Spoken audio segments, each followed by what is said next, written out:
प्रचण्ड कामरेडले चाहिँ अब त 6-7 लाख मान्छे ल्याएर यहाँ कब्जा गर्ने हो भन्नुहुन्छ, त त्यो पनि सम्भव हुँदैन है। तपाईसँग खाली चुनाव जित्ने रणनीति राखेर सरकारमा जानको निम्ति लड्ने हो भने त मान्छेले अब पत्याउँदैनन्।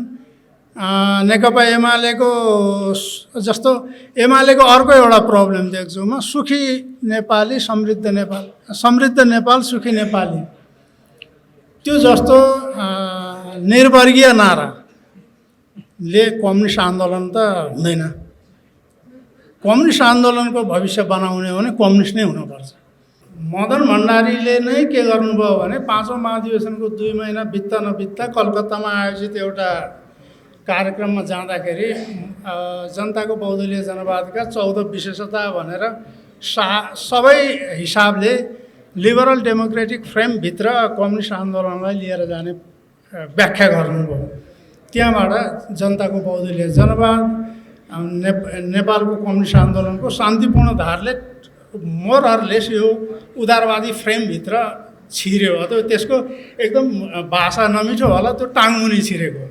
नयाँ पुस्तालाई यसमा जोड्न सक्कार निम्ति हाम्रा विचारहरूमा चाहिँ परिवर्तन जरुरी छ, व्यवहारमा पनि परिवर्तन जरुरी छ।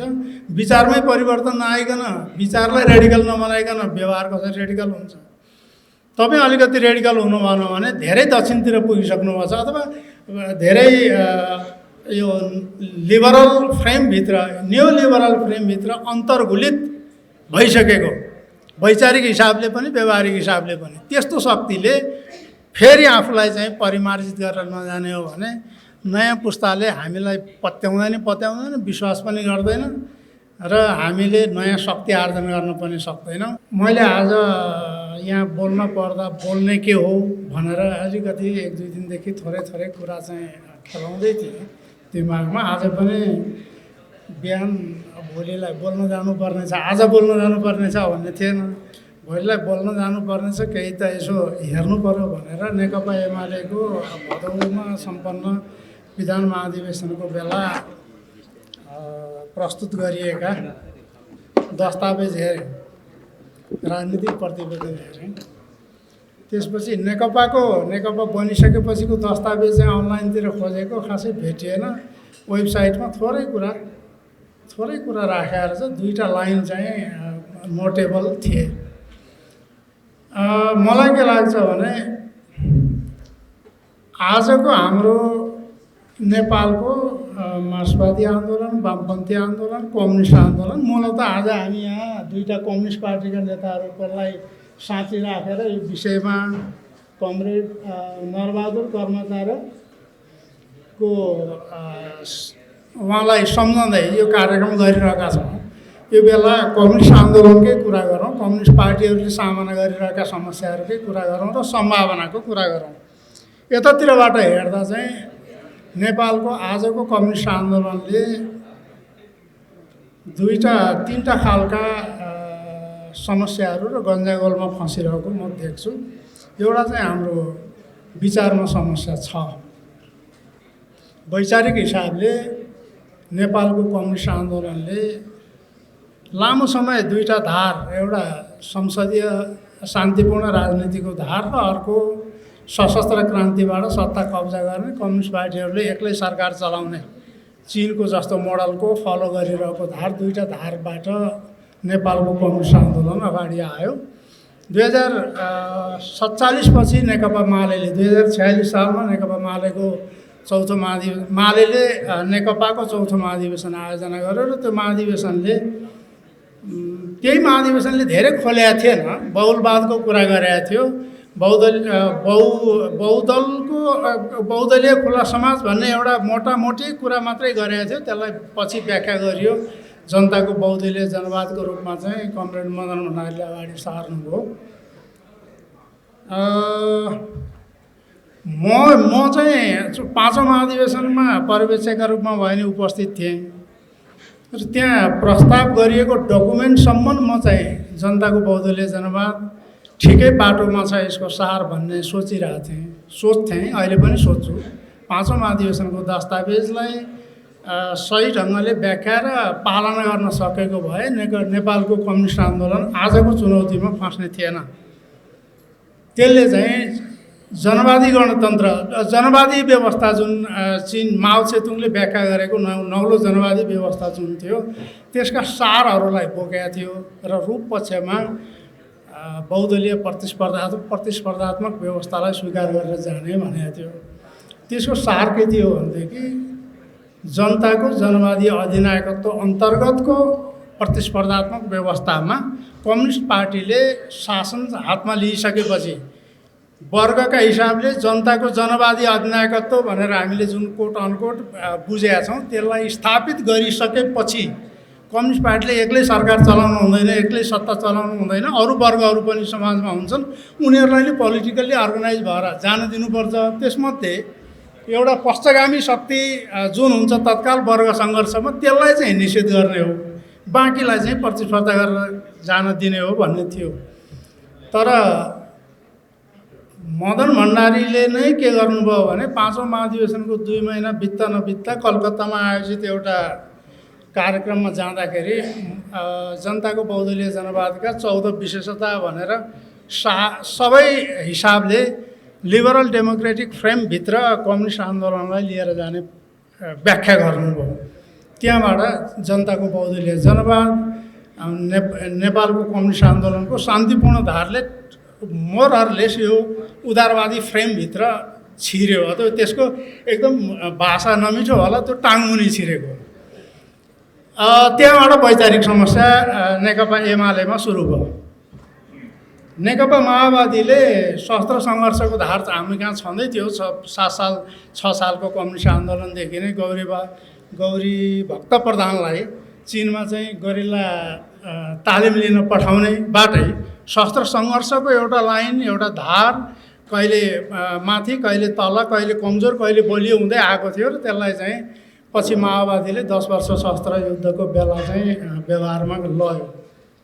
माओवादीहरू यता शान्तिपूर्ण राजनीतिमा आइसकेपछि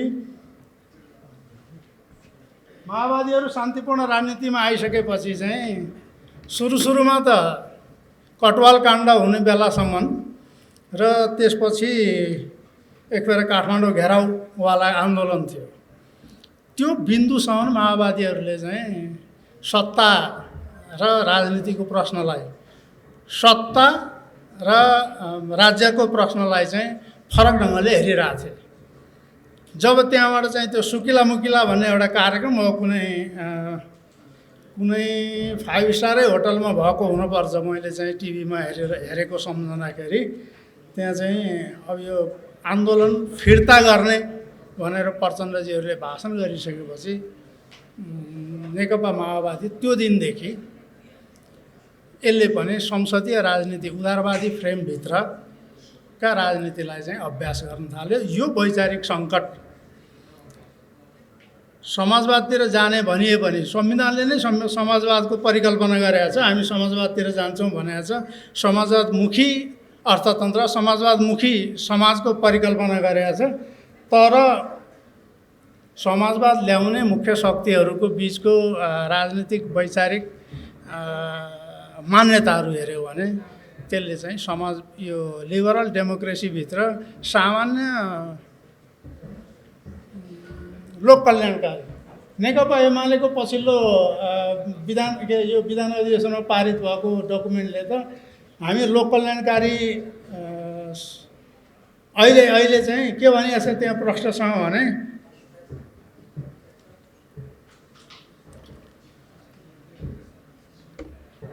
हाम्रो यो एकदलीय व्यवस्था भएको शस्त्र विद्रोह मार्फत लाइन नै त्यही छ। शस्त्र विद्रोह मार्फत स्थापित भएका जनवादी सत्ता चीनको जस्तो भन्ने कोट अनकोट बुझ्दाखेरि चिनको जस्तो सत्ता भएको सँग हाम्रो चाहिँ हाम्रो सन्दर्भ मिल्दैन र हामीले चाहिँ मोटामोटी लोक कल्याणकारी राज्य स्थापना गर्ने हो, हाम्रो बाटो त्यही हो भन्ने छ, लाइनै त्यही छ। अनि नेकपाको चाहिँ छ त्यहाँ मार्क्सवाद लेनिनवादलाई हाम्रो मार्गदर्शक सिद्धान्त मान्नेदेखि लिएर मजदुर किसान। एमाले चाहिँ वर्ग विश्लेषणमा पनि आफूलाई मार्क्सवादी बाटोबाट अलिकति पन्छा छ। एमालेको वर्ग विश्लेषण 3टा वर्ग छन् भन्ने छ, अनि त्यसलाई आधारभूत निम्न वर्ग भन्ने राखेको छ एउटा। त्यसमा चाहिँ किसान मजदुरहरू सबै पर्छन् भन्ने छ। अर्को चाहिँ मध्यम वर्ग, अर्को उच्च वर्ग, 3टा वर्गमा चाहिँ विभाजित गरेको छ समाजलाई। एमालेको त्यो वर्ग विश्लेषणमा पनि समस्या छ, अर्थात् विचारमा समस्या छ। अर्को विचारको नेकपा चाहिँमा त माओवादीहरूको 69मा मोटामोटी रूपमा यो पुँजीवादी जनवादी क्रान्ति पुरा भएको भन्ने छ। एमालेले नि त्यही भन्छ, पुँजीवादी जनवादी क्रान्ति पुरा भएको, अब चाहिँ समाजवादको तयारी गर्ने भन्ने व्याख्या चाहिँ वैचारिक रूपले त्यो गरिएको छ। त्यो आधारभूत रूपले ठिकै छ। तर मलाई के देख्छु भनेदेखि त्यसपछिको बाटो के हो, समाजवादतिर जाने भनेको के हो? यही संविधान, यो व्यवस्था, यही प्रतिस्पर्धा, यो लिबरल फ्रेमभित्रबाट हामी समाजवादतिर जान सक्छौँ भन्दा अधिकतम जान सकिने भनेको सामाजिक न्यायसहितको लिबरल फ्रेमहरू। त्यसलाई चाहिँ प्रजातान्त्रिक समाजवाद भन्न नि मिल्यो, सोसियल डेमोक्रेसी भन्न नि मिल्यो, लोक कल्याणकारी राज्य भन्न नि मिल्यो। त्यतातिर जाने बाहेक आजको नेकपा र नेकपा एमाले दुईटैले चाहिँ वैचारिक रूपले आफ्नो धार प्रष्ट पारेका छैनन् र समस्या चाहिँ त्यहाँनिर छ। त्यसको परिणाम हो आजको सङ्कट भन्ने मलाई लाग्छ। दोस्रो चाहिँ विचार र व्यवहारको बिचमा एकछिन कोट अनकोट एकछिन चाहिँ मानौँ कि यी पार्टीहरू मार्क्सवादी विचारबाटै गाइडेड छन् भनेर एकछिन मान्दाखेरि समस्या कहाँ पर्छ भने व्यवहारमा पर्छ। व्यवहारमा हामीले कसलाई संरक्षण गऱ्यौँ, कस्तो अर्थनीति लागू गऱ्यौँ।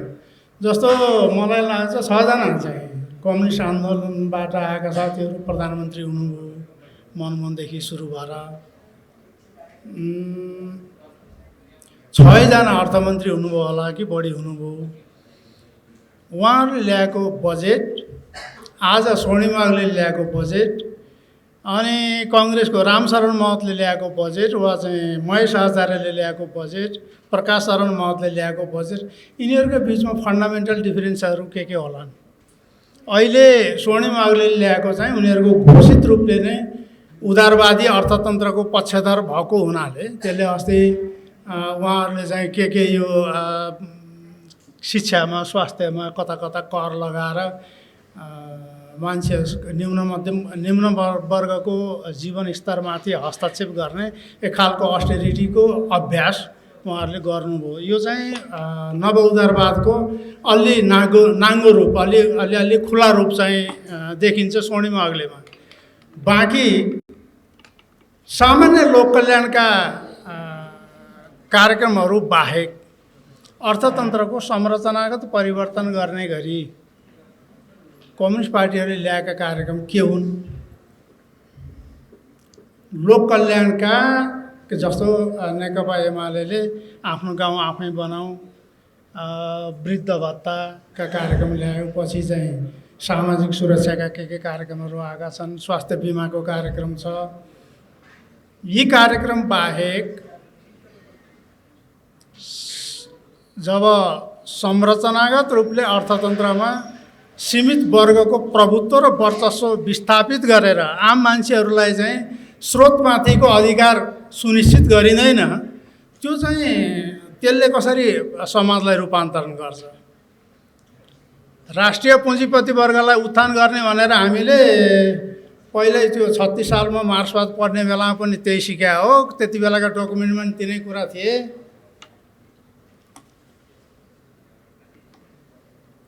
हामीले चाहिँ 51 सालदेखि विभिन्न समयमा कम्युनिस्ट पार्टीले सत्ता चलाउने बेलामा राष्ट्रिय पुँजीपति वर्गलाई लक्षित गरेर दिएका कार्यक्रमहरू के हुन्?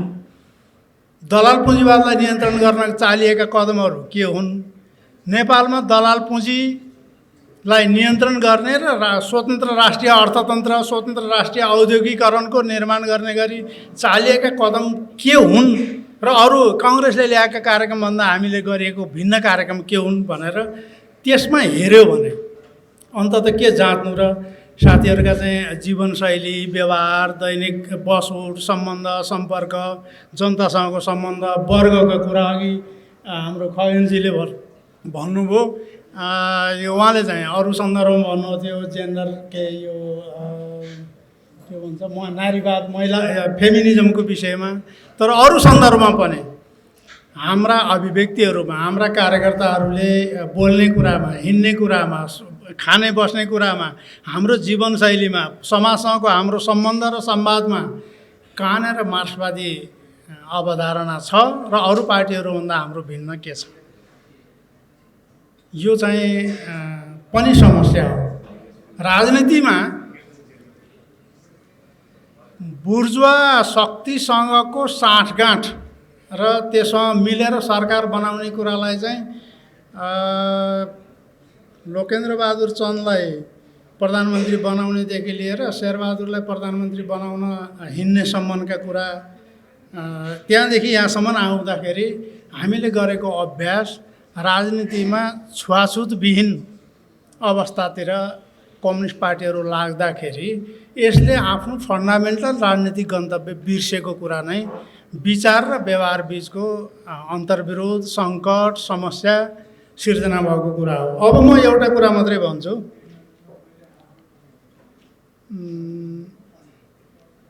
भदौ 23 र 24का घटनाहरू पछि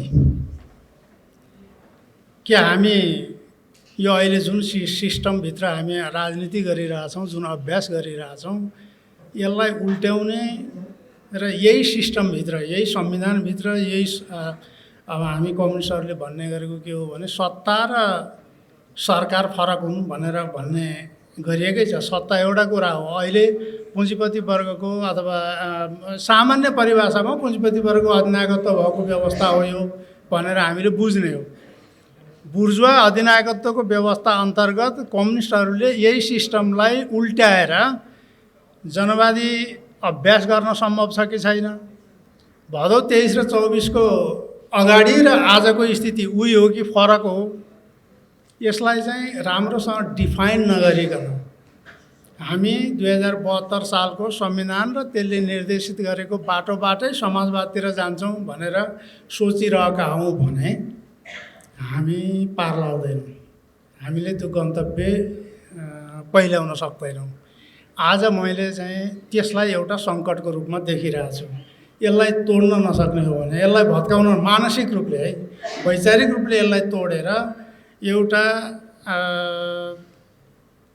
त मलाई हिजोदेखि के लागिरहेछ भने इन्डियाको दिल्लीको जुन प्रदर्शन भइरहेछ ककरोच पार्टीको नेतृत्वमा, त्यसमा चाहिँ वामपन्थीहरू इन्डियाको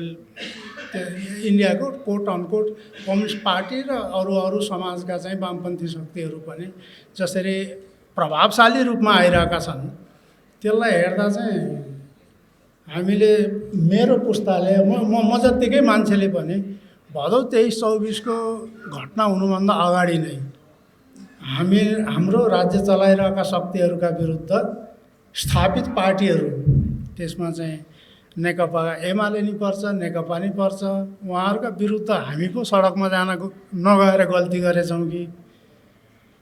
त्यति बेलाको जुन सामाजिक निराशा थियो, जुन असन्तुष्टि थियो, जुन खालको समाजमा चाहिँ छटपटी थियो, त्यसलाई त हामीले पहल गरेर हस्तक्षेप गरेको भए समाज चाहिँ प्रतिगमनतिर होइन अग्रगमनतिर जान्थ्यो कि?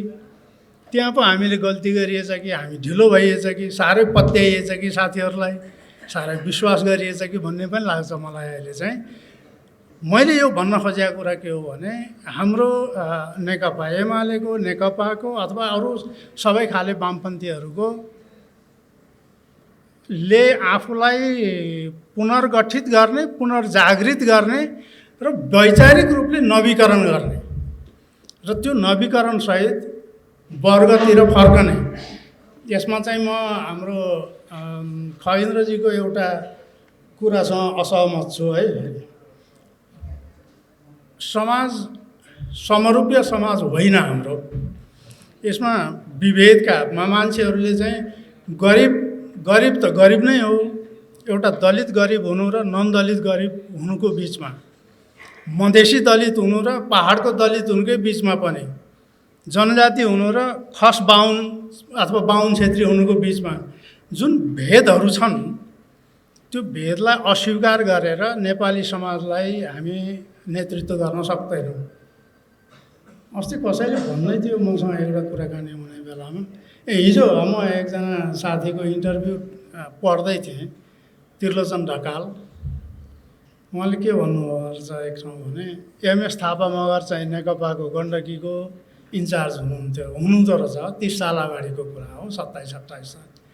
उहाँ चाहिँ लयर पनि, अनि बाहुनलाई चाहिँ कम्युनिस्ट पार्टीको सदस्यता दिने बेलामा शपथ खाने दिन रक्सी खुवाएर जनै र टुप्पी काटेर मात्रै कम्युनिस्ट होइन्छ, कहाँ त्यसै होइन्छ भनेर उनले भनेछन्। त्रिलोचनले हो कम्युनिस्ट त हुन पऱ्यो, खाएर हुने हो भने म खान्छु भनेर रक्सी पनि खाएर जनै र टुप्पी काटेर, उहाँ पण्डितको छोरा, आफै पनि ज्योतिष पण्डितै गर्ने मान्छे पहिला।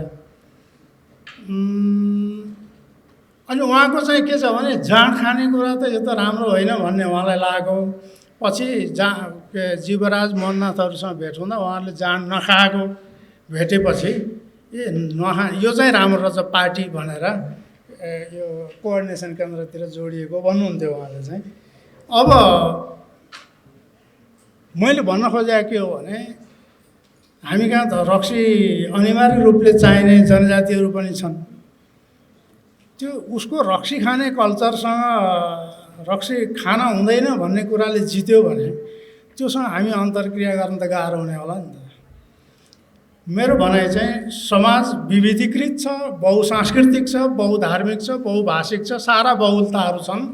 यसलाई अस्वीकार गरेर, यसलाई निषेध गरेर हामी सबै समान हौँ मात्रै भनेर हाम्रो समाजमा मार्क्सवादले चाहिँ आफूलाई टिकाउन, विकास गर्न सक्दैन। यो विविधतालाई स्वीकार गरेर जानुपर्छ।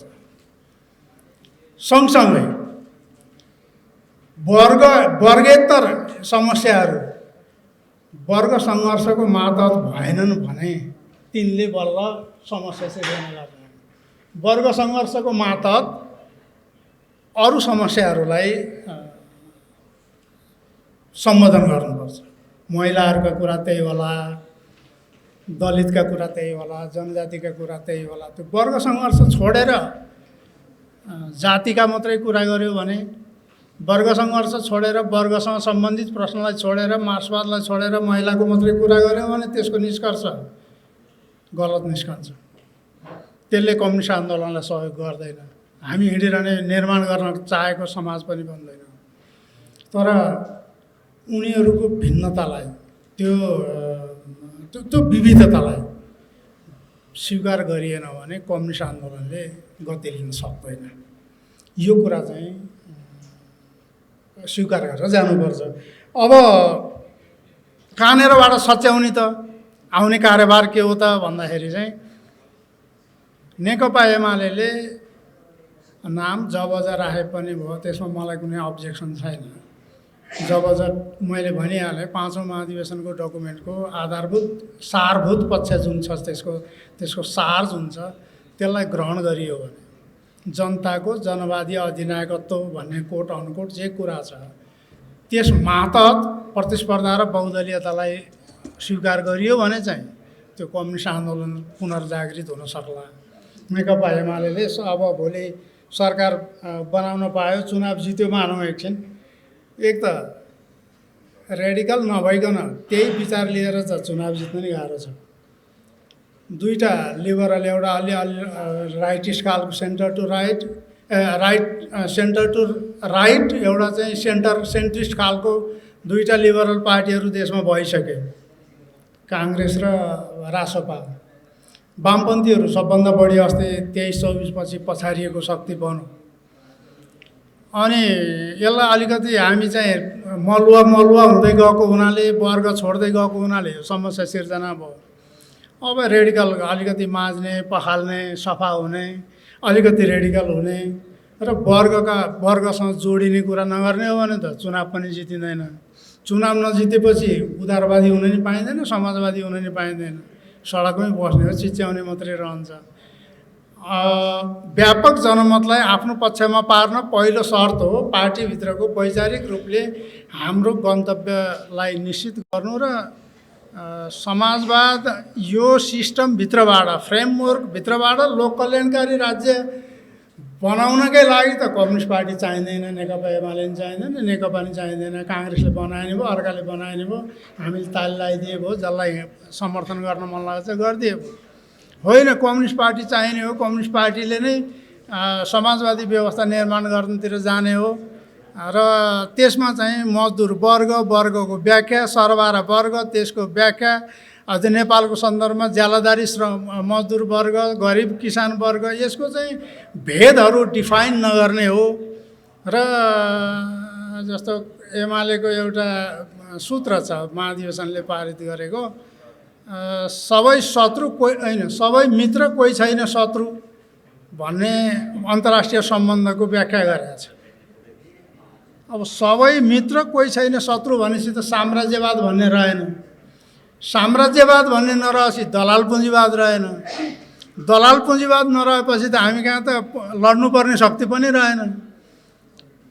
यो खालको वैचारिक विचलनबाट मुक्त हुन नेकपाले चाहिँ विचारका कुरा गरे जस्तो नि लाग्दैन मलाई। त्यहाँ इन्टरनल बहस होला, अलि पहिला थियो होला। अहिले चाहिँ त त्यो अस्ति त्यो डकुमेन्ट हेर्दा चाहिँ 2075मा नेकपा एमाले र माओवादी मिलिसकेपछि बनेको नेकपाको जनताको जनवाद वा यस्तै केही छ त्यहाँ सिद्धान्त। त्यसलाई मात्रै बोकेको भए पनि कम्पेरिटिभली अलिअलि रहन्थ्यो। अहिले त त्यतातिर पनि बहस गरे जस्तो म देख्दिनँ।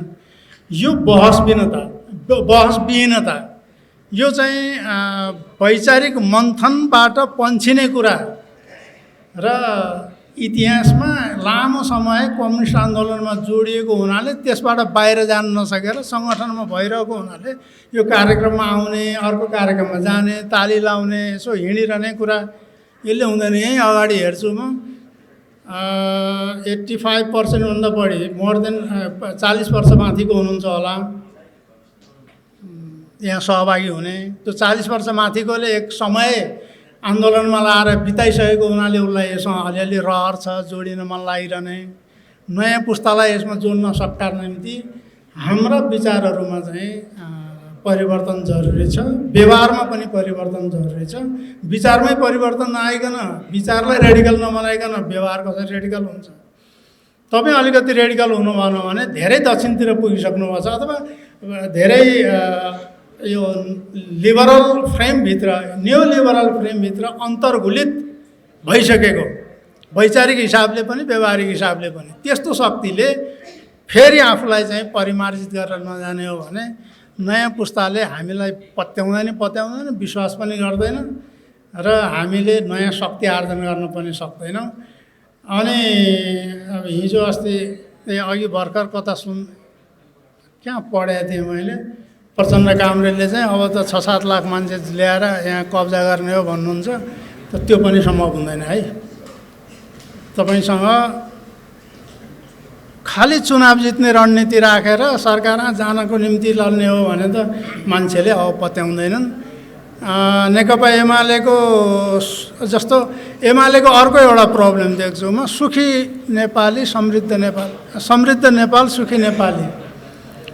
त्यो जस्तो निर्वर्गीय नाराले कम्युनिस्ट आन्दोलन त हुँदैन।